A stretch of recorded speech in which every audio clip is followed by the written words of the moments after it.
it's high time that hmm. we educate ourselves from the AI perspective, उनको use करना हम्म। सीखे properly और उनको अपने बेनिफिट के लिए हम्म। यूज करें. सो अर्निंग पोटेंशियल से तो मैं यही बोलूंगी कि आप 2x चार्ज कर सकते हो, 3x चार्ज कर सकते हो अगर आप हेल्प ले रहे हो फ्रॉम एआई टूल्स. एंड अपने हम्म। क्रिएटिविटी को ही जब आप बढ़ा रहे हो ना, तब आप अर्निंग पोटेंशियल आपका बढ़ सकता है. अगर आप वही चीजें जो पिछले हम्म। जमाने में चल रही थी, आउटडेटेड हो चुकी हैं, जो प्रेजेंटेशन डिजाइन, थंबनेल डिजाइन, अगर आप वही चीजें बना रहे हो ना, then you won't sustain long. Hi Kritika, welcome to the Shubham Bhaviskar show. Hi Shubham, thanks for inviting me. It's pleasure to be here. Okay, so Kritika, आपके आपके जर्नी के बारे में बताइए। और उससे पहले आप आपका एक शॉर्ट इंट्रोडक्शन दे दो ऑडियंस के लिए। ठीक है. So first of all, hello to all the audience. I am Kritika Wali and I hmm. Am working as a senior graphic designer for over 3 years now. And इसके साथ साथ simultaneously I am working as a freelancer, because मेरे को personally I love working as a free flexible designer, क्योंकि एक domain में रह के मल्टीपल डोमेन्स में काम करना मेरे को बहुत अच्छा लगता है. So I am simultaneous working as a freelance graphic designer. And apart from that, hmm. I love creating content on different social media platforms, because उसकी हेल्प से मेरे को क्लाइंट्स मिलने शुरू हुए. So I am really keeping up with the good work on it. So that's a short introduction about me, and I'm really excited for this podcast. And yeah. Okay, so Kritika, आपके journey के बारे में बताइए कि आपने graphic designing कैसे start किया था एंड आपको इसमें इंटरेस्ट कैसे आया था, एंड उसके पहले आप क्या कर रहे थे। So my journey has been really interesting, क्योंकि इंटेंशनली मेरे को ग्राफिक डिजाइनिंग नहीं करना था. And I was studying as a hmm. Computer science engineer. तो I was in third semester जब हम्म। कोविड के टाइम पे we were stuck at home. तो तब I was really looking for hmm. Internships. तो तब तब के टाइम पे I was working as a front end engineer. तो इंटर्नशिप्स के टाइम पे मेरे को मैंने एक ग्रैब कर ली opportunity. And after 2-3 days of working मेरे को लगा कि I would not be able to work on coding for long time. तो तभी रैंडमली मैंने एक हम्म। यूट्यूब डिजाइनर की वीडियो देखी, एंड जहाँ पे ही वाज टेलिंग कि day in my life as a UI UX designer. तो उसको देखने के बाद मेरे को हम्म। ऐसे क्यूरियोसिटी हुई, इंटरेस्टिंग लगा कि this is how I want my job to be like.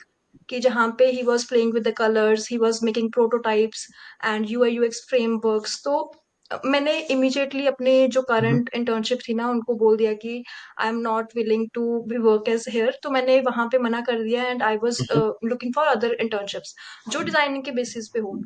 तो लकीली मेरे को एक हम्म। इंटर्नशिप मिल गई जो दे वर लुकिंग फॉर न्यूबीज, तो जो जहाँ पे फ्रेशर्स हो.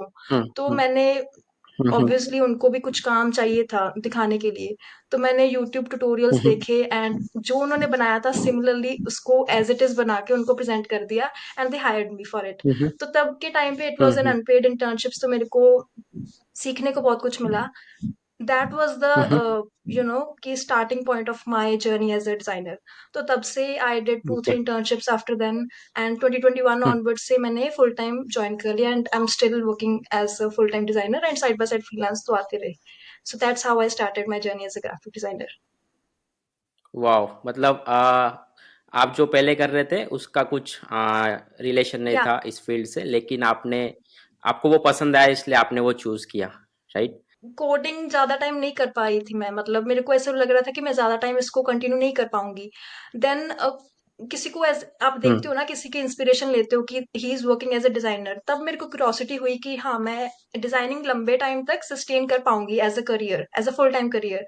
बट या तब जहाँ मतलब मेरे हम्म। को इंटरेस्टिंग लगा उसका कॉन्सेप्ट, तो तब से मैंने फिर डिजाइनिंग में ही करियर अपना स्टार्ट कर लिया. ओके, सो ग्राफिक डिजाइनिंग में कैसे होता है, बहुत ज़्यादा क्रिएटिविटी लगती है। तो आप आपको क्या लगता है कि मतलब बहुत क्रिएटिव रहने के लिए क्या करना चाहिए। सो इट्स नॉट लाइक कि आप किसी को क्रिएटिव रहने के लिए my first step would be, आप जो जो जहाँ पे भी देखते हो चीजें, लाइक आई वुड से डिजाइनिंग इज हम्म। एवरीवेयर. आप कोई रेस्टोरेंट जाते हो, आप उसका मेन्यू डिजाइन देखते हो. आप कहीं पे ट्रैवल कर रहे हो, आप बिल बोर्ड्स देखते हो, राइट. तो मेरे को ऐसे देख के बहुत कुछ हम्म। देखने को मिला कि how this design is presentable, कैसे उन्होंने ये एलिमेंट्स, ये शेप्स प्रोवाइड किए हुए हैं.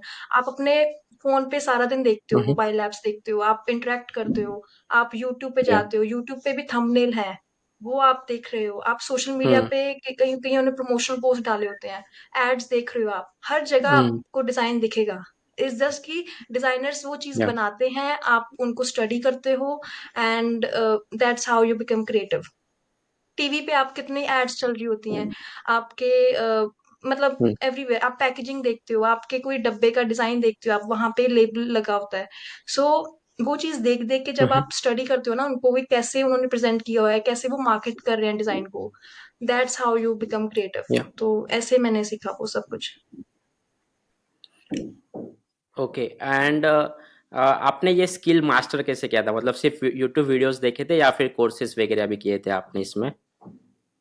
ओके, तो जब मेरा कोर्स था, जब मैं 4 ईयर मेरा इंजीनियरिंग था, तो तब यहाँ पे एक कोर्स था, हम्म फोटोशॉप का क्लास होती थी। तब उन हम्म सर से मैंने बहुत कुछ सीखा, एंड मतलब basics of how Photoshop works. And उसके बाद से मैंने हम्म सेल्फ लर्निंग स्टार्ट कर दी फ्रॉम यूट्यूब, एंड यूट्यूब पे बहुत सारे कोर्सेज होते हैं, there were playlist of different different right coaches and sirs. तो उसके बाद हम्म आप सिर्फ प्रैक्टिस पे डिपेंड करते हो, आप जितना आपने सीखा उतना आप प्रैक्टिस एफर्ट डालो अपना। अ, हम्म क्योंकि जब मैं वीडियोस देखती थी तब तो मेरे को टूल का पता चल गया कि ये कैसे वर्क करता है। अब now it's time to practise it out, right तब आपको रियल यूज पता चलेगा, हम्म आप किन किन वेज में उसको यूज कर सकते हो। तो सेल्फ लर्निंग के बाद हम्म कोर्सेज तो मैंने इतने नहीं किए, जस्ट मैं वीडियोस देखती थी एंड उनको प्रैक्टिस करती थी, जस्ट दैट। बाकी आपके अपने ऊपर है कि आप कितना उसको होन या करते हो अपने स्किल को प्रैक्टिस कर करके। या दैट्स इट। ओके सो बहुत सारे बिगिनर ग्राफिक डिजाइनर्स होते हैं जिनको स्टार्ट करना होता है as a career. So graphic designing को स्क्रैच से कैसे स्टार्ट कर सकते हैं वो? या जैसे कि मैंने बताया कि स्टार्टिंग के लिए आपको अपनी हम्म स्किल बहुत होन करनी बहुत जरूरी है। जब तक आप स्किल होन नहीं करोगे, या आपको कोई भी कंपनी हायर नहीं करेगी, ना ही आपको फ्रीलांस प्रोजेक्ट्स मिलेंगे। So first of all, see as many videos as you can see, उनसे सीखो and then practise it out. अब अपने जो जो चीजें बना रहे हो ना उनको सेव करते जाओ, and then make a portfolio. जितनी भी कंपनीज हम्म आप जाओगे, सबसे पहले वो पोर्टफोलियो मांगेंगे, and if you have put in the good right effort, good work, portfolio जहां पे भी आप डिस्प्ले हम्म करोगे आपका काम दिख जाएगा उनको, and they will immediately hire you. So my first tip would be कि आप पहले स्किल को होन करो, and second tip would be कि पोर्टफोलियो अच्छा बनाओ अपना। कि मतलब ये नहीं है कि आपने फर्स्ट चीज ओके बनाई, फर्स्ट चीज को ही आपने पोर्टफोलियो में डाल दिया, नो। फर्स्ट चीज आपकी कभी भी अच्छी नहीं बनेगी। दो तीन चार पांच चीजें बनाओ, उनमें से बेस्ट चीज डालो पोर्टफोलियो पे। बेस्ट चीज प्रेजेंट करोगे, आपको उतने अच्छा पैकेज मिलेगा, उतना अच्छा आपको रिस्पेक्ट एंड अच्छी पोजीशन पे जाओगे आप। सो या these two would be right helpful for a beginner. Hmm so अगर हमने सपोज स्किल को मास्टर कर लिया है, ठीक है, तो अभी डायरेक्ट फ्रीलांस हम लोग कर सकते हैं या फिर पहले आप रेकमेंड करोगे कि जॉब करनी चाहिए? एंड जो आपने पोर्टफोलियो बनाया है वो डायरेक्ट क्लाइंट्स को पिच कर सकते हैं या फिर पहले जॉब का एक्सपीरियंस लेके फिर हम लोग बाद में साइड बाय साइड फ्रीलांस कर सकते हैं? आपको क्या लगता है?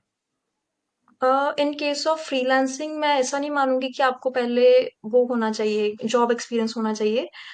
इन माय केस ऑल्सो मैंने हम्म इमीडिएटली फुल टाइम नहीं ज्वाइन किया, मैंने सबसे पहले फ्रीलांस प्रोजेक्ट्स स्टार्ट किए। क्योंकि फ्रीलांस हम्म प्रोजेक्ट्स में ऐसा था कि जब जैसे जैसे मैं प्रैक्टिस कर रही थी वही चीजें मैंने क्लाइंट्स को आगे शो कर दिया, एंड उनके बेसिस पे उन्होंने मेरे को फ्रीलांस प्रोजेक्ट्स देने शुरू कर दिए। So there is no such case कि हम्म आपको पहले जॉब का एक्सपीरियंस होना चाहिए तभी आप फ्रीलांस कर पाओगे।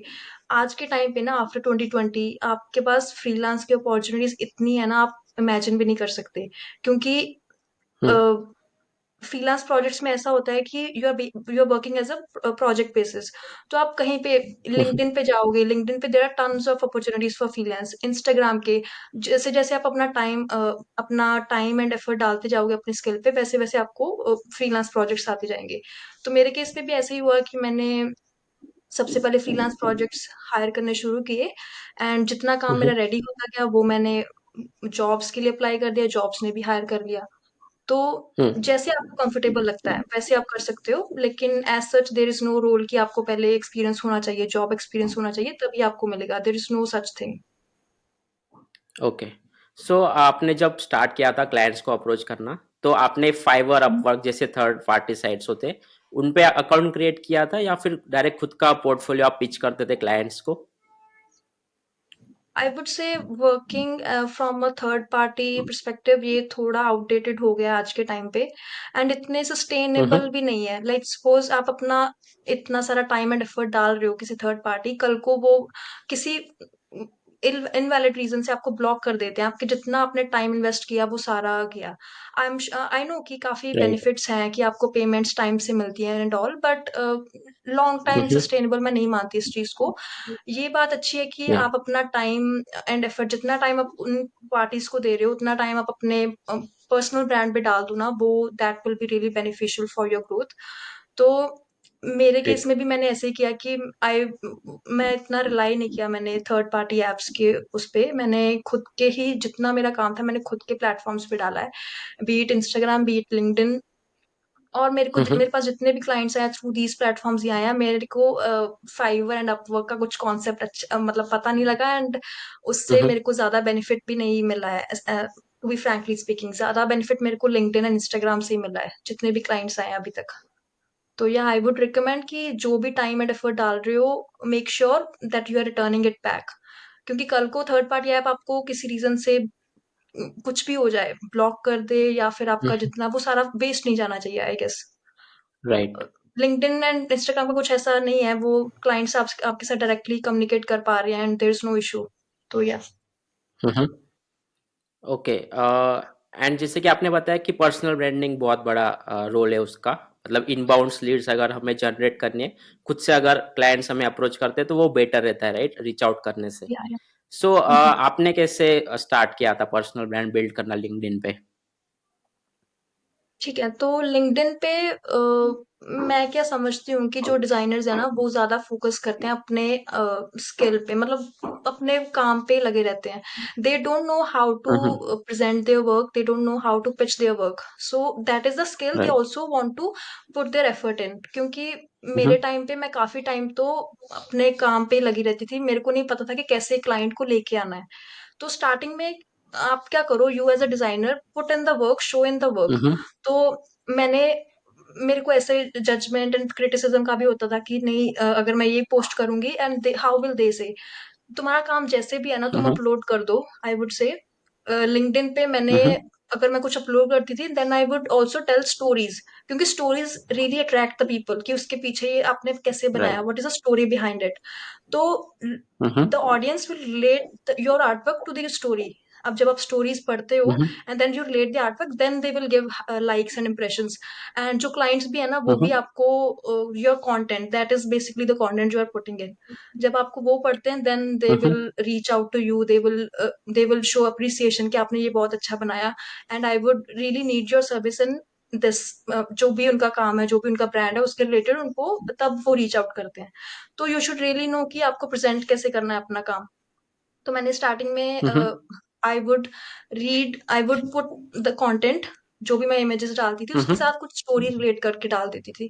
सो या। May be that is the USP कि वो काफी इंप्रेशंस आने लगे मेरे को, and that's how I clients भी रीच आउट करने लगे मेरे को। मे बी ये इम्पैक्ट है। ओके। एंड आप जो प्रोजेक्ट्स रहते हैं क्लाइंट्स के, तो उनके प्राइस कैसे डिसाइड करते हो? प्रोजेक्ट्स के प्राइस मतलब अगर उन्हें लोगो डिजाइन करना है या फिर उन्हें कोई सोशल मीडिया के पोस्ट क्रिएट करने हैं, तो बहुत सारे निश होते हैं, राइट? तो आप प्राइजेस कैसे डिसाइड करते हो? दैट्स अ ट्रिकी क्वेश्चन, क्योंकि मैं एज सच मेरा कोई फ्लेक्सिबल वो नहीं है कि मैं अगर मैंने एक फिक्स्ड कर दिया लाइक सोशल मीडिया तो मेरा ये फिक्स्ड प्राइस रहेगा। मैं ऐसा नहीं करती हूँ। My prices depends on the clients. Clients का क्या डोमेन है, वो मार्केट में कैसे परफॉर्म कर रहे हैं। Let's suppose one client comes in from a real estate agency, you know कि real estate काफी बढ़िया जा रहा है, and if a client comes in from a startup, तो we also know कि उनका क्या positioning है from the brand perspective. So my rates will depend on their brand, their positioning, कि वो किस background से आ रहे हैं, किस domain से आ रहे हैं, right? तो also it also depends on your effort कि तुम्हारा कितना time जा रहा है उस पे। Let's suppose if 1 घंटा जा रहा है मेरा and the second work would require कि मेरे 2 घंटे जा रहे हैं, दैट ऑल्सो डिपेंड्स कि तुम्हारा कितना टाइम एफर्ट जा रहा है। अगर सेम चीज को काफी एडिट्स जाएंगे तो मैं उसका प्राइसिंग डबल करके डालती हूँ, क्योंकि मेरे को पता है कल को ये क्लाइंट आएगा मेरे को 5-6 एडिट्स देके जाएगा। So timing, right. Their brand, these all things matter. So मैं अपना प्राइसिंग वैसे बताती हूँ कि कल को मेरा टाइम वेस्ट ना जाए एंड मेरा एफर्ट वेस्ट ना जाए, एंड उनके बजट में भी हो, कि दैट क्लाइंट अफोर्ड मी, कि उसके पास ब्रांड का उतना है कि वो कर सकता है मेरे को पे। इस हिसाब से मैं प्रॉपर मैनेज करके क्लाइंट के हिसाब से उनको पेमेंट करती हूँ। And it differentiates between all clients. ऐसा नहीं है कि मेरा एक प्राइस सबके क्लाइंट्स के लिए मैच करेगा, no. If this clients come then मेरा प्राइसिंग डिफरेंट होगी, this client comes then obviously मैं अपना टाइम एंड एफर्ट भी काउंट करती हूँ बीच में। या एंड जो बिगिनर फ्रीलांसर्स होते हैं जब वो स्टार्ट करेंगे तो वो क्या क्या प्रॉब्लम फेस कर सकते हैं, मेनली क्या कॉमन प्रॉब्लम्स होते हैं जो आपको लगते हैं कि वो फेस कर सकते हैं? First main problem will be कि आपको क्लाइंट की रिक्वायरमेंट समझ आना चाहिए, बिकॉज हम्म। स्टार्टिंग में मेरे को भी दिक्कत होती थी, मेरे को समझ नहीं आता था कि what does the client actually wants. आपको एक बार समझ आ गया ना कि व्हाट हम्म। डज, आपका टाइम भी कम लगेगा, आपका एफर्ट भी कम लगेगा, and the client also loves your project कि आपने इतने जल्दी टाइम में कर दिया। तो मेक श्योर यू आर मतलब communicating well with your client. जो क्लाइंट क्लाइंट समझाना हम्म। चाह रहा है आपको, और आपका क्या सजेशन है, आपका क्या इम्प्रूवमेंट, आप कैसे डिजाइन को देख पा रहे हो, अप्रोच कर रहे हो डिजाइन को, वो भी आप कम्युनिकेट करो। ठीक है, आपकी बॉन्डिंग अच्छी होनी चाहिए फ्रॉम द क्लाइंट परस्पेक्टिव। जो हम्म। क्लाइंट बता रहा है उसको नोट करो, एंड मतलब जो भी आप करना चाह रहे हो, एंड उनको भी बता दो कि आपके क्या एक्सपेक्टेशंस है from your project, from your point of view. And second tip is, starting में आपके एडिट्स बहुत होंगे। सेम चीज है कि आपको क्लाइंट का रिक्वायरमेंट अगर समझ आ गया, देन आपके कम एडिट्स होंगे। हम्म। आप नहीं अगर समझ पा रहे हो क्लाइंट या का जो भी वो परसेप्शन दे रहा है, तो आपके बहुत सारे एडिट्स होंगे। हम्म। सेकंड इज कि हाँ। आप अटेंशन टू डिटेल। स्टार्टिंग में बिगिनर्स बहुत सारी टाइपोग्राफी मिस्टेक्स करते हैं, शेडोज, हम्म। टाइपोग्राफी, मतलब बहुत सारे एडिट्स होते हैं उनके। तो आप जैसे जैसे टाइम के साथ साथ ना आपका वो होन जब होता है स्किल, तो आप मिस्टेक्स बहुत सारी कम हम्म। करते हो, आप डिटेल्स को देखते हो कि क्या चीज क्लाइंट ने बोली थी, ये चीज हो गई कि नहीं। तो ये दो तीन चीजें हैं जो बिगिनर्स करते हैं, लेकिन टाइम के साथ वो इम्प्रूव होती जाती हैं। तो अभी टाइम भी हम्म। कम लगता है, with over the period of time आपका एफर्ट भी कम लगेगा, आप चार्ज हम्म। भी एक्स्ट्रा कर सकते हो फ्रॉम दैट। तो ऐसे हो रहा है अभी। ओके। एंड अभी जैसे कि एआई बहुत ट्रेंड चल रहा है मार्केट में, एंड आपको क्या लगता है कि एआई का क्या इम्पैक्ट हुआ है एआई की वजह से ग्राफिक डिजाइनिंग पे? That is a great question, क्योंकि रिसेंटली हम्म। मेरी कंपनी में we were making a blockchain logo, and उस पे क्या हुआ हम्म। कि मैंने बहुत सारी ट्राइज की है, and they were not pleased with hmm. My logo. तो उन्होंने क्या किया कि हम्म। हमने एआई टूल यूज किया एंड वहां से जनरेट किया blockchain logo, and the company liked it. Hmm. तो आप देख रहे हो कि क्या इम्पैक्ट या पड़ रहा है एआई का in the field of design. But that also requires your right. Thinking, your ability to perceive the logo, कि ब्लॉकचेन में क्या एलिमेंट्स होने चाहिए।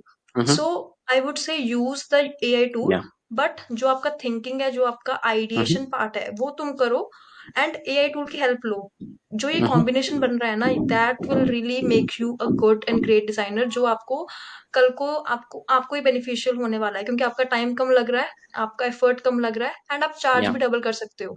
हम्म। ठीक है। तो right. Even in the content terms, अभी चैट जीपीटी, गूगल बार्ड, ये सारे टूल्स कंटेंट बनाने में ही हेल्प कर रहे हैं। जैसे मैं जितना हम्म। मेरे पास एक आइडिया है फॉर द कंटेंट, अभी now I am taking help from chat GPT and Google Bard, and उसको रिफाइन कर रहा है वो मेरे कंटेंट को हम्म। अच्छा बना रहा है। But the idea and the main जो मेरा परसेप्शन था वो मेरा ही है।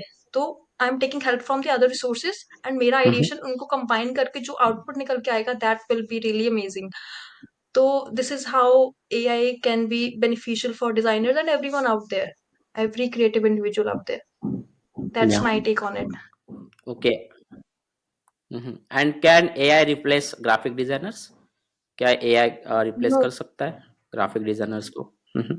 See, मैंने वही बोला कि जब तक आप अपनी थिंकिंग डाल रहे हो ना, and you are taking help from other hmm. AI tools, तब तक आपको कोई रिप्लेस नहीं कर पा हम्म। रहा। जो ओके। जो ये बात समझ रहा है कि हाँ मेरी आइडिएशन लग रहा है इस पे, उसको तो कोई रिप्लेस नहीं कर पा रहा। जो हम्म। Let's hmm. सपोज जिसको पता ही नहीं है कि मैं चाहता क्या हूँ, what the outcome should be, वो इजीली रिप्लेसेबल हो जाएगा, because you are not putting your effort, you are not putting your thinking into it. तो फिर तो आपका क्या ही रोल है, मतलब इसमें सारा कुछ तो एआई बना रहा है। तो मतलब मैं क्या बोलूंगी कि आपकी क्रिएटिविटी, आपकी थिंकिंग, वो बहुत ज्यादा मैटर करती है एज अ डिजाइनर। जब तक आप वो प्रिजर्व कर रहे हो ना, तब तक आपको कोई रिप्लेस नहीं कर पाएगा। You are just taking help from that AI tools. So मेरा तो यही मानना है कि आप अपनी क्रिएटिविटी मत उस पे डालो सारी। आप खुद सोचो, न्यू आइडियाज लेके आओ, न्यू थिंकिंग लेके आओ, then take take help from the other AI tools. तब तक आपको कोई रिप्लेस नहीं कर पाएगा। ओके। सो आपको क्या लगता है कि ये इंडस्ट्री का स्कोप क्या है आगे, हाँ, ग्राफिक डिजाइनिंग का, और अर्निंग पोटेंशियल क्या है इसमें? सी अर्निंग पोटेंशियल से तो, सिंस द अभी तो एआई टूल्स आ रहे हैं तो काफी रोल्स खत्म हो रहे हैं, मेरे को न्यूज में भी आ रहा है। बट या आप अगर आप होन करते जाओगे अपने आप को, then you will be the top top designers of the, जहाँ जिनको कोई रिप्लेस नहीं कर पाएगा। जो अगेन जो टेक हेल्प कर रहे हैं ना फ्रॉम एआई टूल्स, तो उनको तो कोई रिप्लेस नहीं कर पाएगा। They will be earning very much. जैसे कि मैंने आपको एग्जांपल दी कि मैंने जितने भी ब्लॉकचेन लोगोस बनाए, कोई पसंद नहीं आया, when I took help from the AI tools, तो वो सिलेक्ट भी हो गया, सबको पसंद भी आ गया। And this is how you will sustain as a designer. ठीक है, एट दीज टाइम्स जहाँ पे एआई सब रोल्स परफॉर्म कर रहे हैं। और जो नहीं कर पाएगा ना, फिर उनकी जॉब मेरे को खतरे में लग रही है। And it's high time that we educate ourselves from the AI perspective, उनको यूज करना सीखे प्रॉपरली, और उनको अपने बेनिफिट के लिए यूज करें। सो अर्निंग पोटेंशियल से तो मैं यही बोलूंगी कि आप 2x चार्ज कर सकते हो, 3x चार्ज कर सकते हो, अगर आप हेल्प ले रहे हो फ्रॉम एआई टूल्स। एंड अपने क्रिएटिविटी को ही जब आप बढ़ा रहे हो ना, तब आप अर्निंग पोटेंशियल आपका बढ़ सकता है। अगर आप वही चीजें जो पिछले जमाने में चल रही थी, आउटडेटेड हो चुकी हैं, जो प्रेजेंटेशन डिजाइन, थंबनेल डिजाइन, अगर आप वही चीजें बना रहे हो ना, then you won't sustain long. ऐसा मेरे को लगता है। अगर आप अपने आप को रेगुलरली एजुकेट कर रहे हो, अपने आप को होन कर रहे हो, देन आपका अर्निंग पोटेंशियल भी बढ़ेगा, आपकी जॉब पोजीशन भी बढ़ेगी, सब कुछ बढ़ेगा। So that's how I think. Okay. Okay, so आपको सबसे ज्यादा इंस्पायर क्या करता है वर्क करने के लिए? या that's a tough question, because मेरे को मैं जनरली बहुत पसंद करती हूँ अपने काम को। ठीक है। एंड द सेकेंड इज कि मैं जब किसी और को देख लेती हूँ, लाइक मेरे कोलीग्स हैं, उनको मैं डिजाइनिंग करके देख लेती हूँ, या फिर मैं यूट्यूब डिजाइनर्स जो है ना, वो जब अपने a day in life of designer वो देख लेती हूँ, या फिर मैं कोई अच्छा सा डिजाइन देख लेती हूँ ना, तब मेरे को काफी क्यूरियोसिटी होती है कि how this design has been made, कि इसके पीछे डिजाइन बनाने का व्हाट या इज द फंडामेंटल्स, कि if there is a packaging design को उसको, what is their role in marketing. तो मेरे को ये सारी चीजें बहुत पसंद है, and that really helps me to explore more, कि डिजाइन में और क्या क्या या हो सकता है, इफ नॉट दिस। तो मतलब काफी चीजें ऐसी हैं। तो आई वुड से मेरे को डिजाइनिंग पसंद भी है, and when I see other designers doing the same work, तो that really helps me to push more, कि मैं और क्या क्रिएटिविटी बना सकती हूँ ओके। इसके आगे। तो ये सब चीजें मेरे को काफी अच्छी लगती हैं। और आपके फेवरेट यूट्यूब चैनल्स होंगे या फिर ग्राफिक डिजाइनर्स होंगे, तो उनके नाम बता सकते हो? या story graphics, there many more the future, hmm. उन्होंने डिजाइन के पीछे का हम्म। बेसिक्स बताए हैं कि how design works. They not only designing, बाकी तो सटोरी ग्राफिक्स हैं ये सब। मतलब मैं, ऐसा नहीं है कि मैं फेमस डिजाइनर्स को फॉलो करती हूँ, मैं बिगिनर्स को भी फॉलो करती हूँ, जो हम्म। जिनके कम फॉलोअर्स हों, क्योंकि हम्म। उनके डिजाइन प्रोसेस में, एंड जो बड़े बड़े फॉलोअर्स है सबका मैं करती हूँ, क्योंकि सबके पीछे अपना परसेप्शन एंड थिंकिंग होती है। तो मतलब राइट। ऐसा सच नहीं है कि मैं किसी बड़े इंस्टाग्राम इन्फ्लुएंशियल को फॉलो करती हूँ। या design is all about how you think, how you make choices with your designs, how shapes work. There is a great hmm. Channel Adobe के, खुद के चैनल पे बहुत सारी वीडियोस हैं, तो मैं सब फॉलो करती हूँ एज सच। तो या दो तीन ये ओके। फेमस हैं, and then there are freshers YouTube hmm. Channels, तो मैं वो भी फॉलो करती हूँ। ओके, सो फाइनल मैसेज क्या देना चाहोगे ऑडियंस को जिनको ग्राफिक डिजाइनिंग स्टार्ट करना है? सो फाइनल मैसेज यही रहेगा कि I know first few years आपके थोड़े से टफ जाएंगे, क्योंकि आपको क्लाइंट का हम्म रिक्वायरमेंट समझने में थोड़ा सा आपको टाइम लगेगा। But once you go through it ना, मेरे आफ्टर 1 2 ईयर मेरे अब काफी मतलब हम्म काफी ग्रोथ मेरे को मिली है। I was not thinking this much growth and I was not expecting it. But अगर आप वो फर्स्ट फ्यू इयर्स को अच्छे से अपनी स्किल को होन कर लेते हो ना, there is no going back. क्योंकि आज के टाइम पे क्रिएटिव्स की बहुत वैल्यू है, आई मस्ट से। क्योंकि ये बाकी जॉब्स जो होती है ना, ये इजीली रिप्लेसेबल है, but hmm what you think, what you create from your creativity ना, ये सिर्फ आगे जाके बढ़ेगी। And I must say there is a lot of potential in you if you are a creative person. आप किसी भी चीज को अगर क्रिएटिवली सोच पा रहे हो ना, that is a great ability in you. So कभी भी हम्म फर्स्ट फ्यू इयर्स में अगर आपको कुछ प्रॉब्लम आ रही है तो उसको होल्ड बैक मत करो, फाइट बैक करो, अपने आप को और निखारो in your skill. And then आपका बस मतलब आपके पास जो भी जॉब अपॉर्चुनिटीज आनी शुरू हो जाएंगी, आपको फ्रीलांस प्रोजेक्ट्स आने शुरू हो जाएंगे, there is no going back. ये फर्स्ट फ्यू इयर्स आप अच्छे से मतलब कर लो इनको, जो भी आप सीखना चाह रहे हो वो सीख लो अच्छे से, एंड देन आपका success everything will be fine, I would से। Okay. So thank you Kritika, आप मेरे शो पे आए, आपने बहुत प्रॉपरली ब्रेक डाउन की सारी चीज़ें, एंड ऑडियंस को बहुत सारी वैल्यू मिलने वाली इस एपिसोड से। तो thank you so much again, आप मेरे शो पे आए। या Yeah, thank you so much. It was great having to be here. Thank you.